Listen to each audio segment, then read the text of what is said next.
Hey there, cats and kitties. I am the Blues Man, Johnny Blues, and with this video, I want to talk about a film that just instantly blew me out of the water. It's all kinds of epic cool and epic awesome.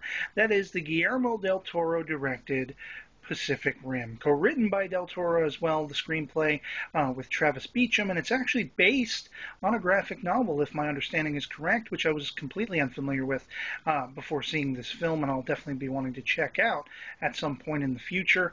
But we're talking giant robots fighting giant kaiju or monsters of a sort of Godzilla, King Kong framework, that kind of thing, and kind of Evangelion-esque for anime fans.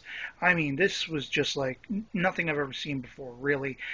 Nothing that I can think of, could I compare this to, put it that way. And it just blew me out of the water. I mean, nothing but superlatives will I have to say, warning ahead of time in this video about this film. Now, it primarily stars, of course, Charlie Hunnam, Idris Elba, the delectable Rinko Kikuchi, and features, appearance by Ron Perlman in all his glory. Love Ron Perlman, and I love that, Del Toro kind of keeps going back to him in certain things, from Hellboy to, this. And as I say, the story, the primary plot is this alien culture, this race of aliens that basically deposit themselves on world after world, exhaust the world of all its resources, and then pick another world. They use sort of a temporal space-time gateway, to bridge the gap between all these different planets across the galaxy. They'll move on and they'll do the same to the next world, and then move on and move on and move on. And it's interesting, because of course Earth is the latest, to come under attack of them.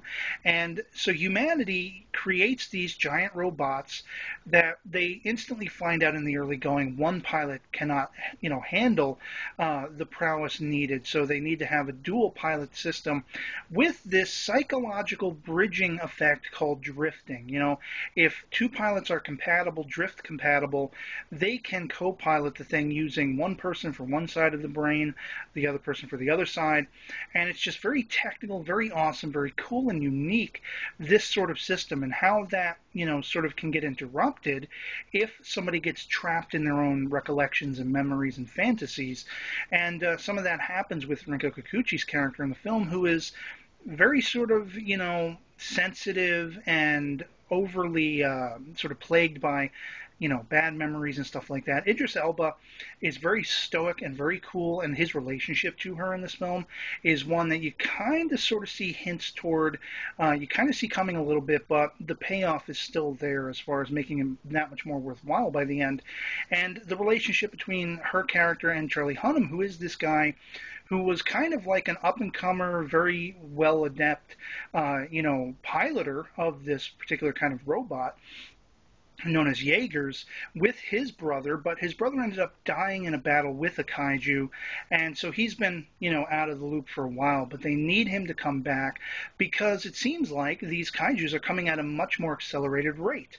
And one of the scientists, played by Torchwood's Burn Gorman, which I loved seeing him in this, has predicted this. So they need to come up with some kind of way to shut the gate that's down deep within the Earth's oceans and keep these aliens from coming in anymore. And they're going to use a nuclear weapon. And man, just awesome from beginning to end. I mean, the characters, I think every character in this film that's sort of a main character in any case has somewhat of an arc. And there's a great payoff with Ron Perlman's character in the end as well, a sort of post-credits sequence that just makes it all worthwhile. So bring on a sequel, Del Toro, please. I love this movie. I'd love to see more of this universe expanded and explored.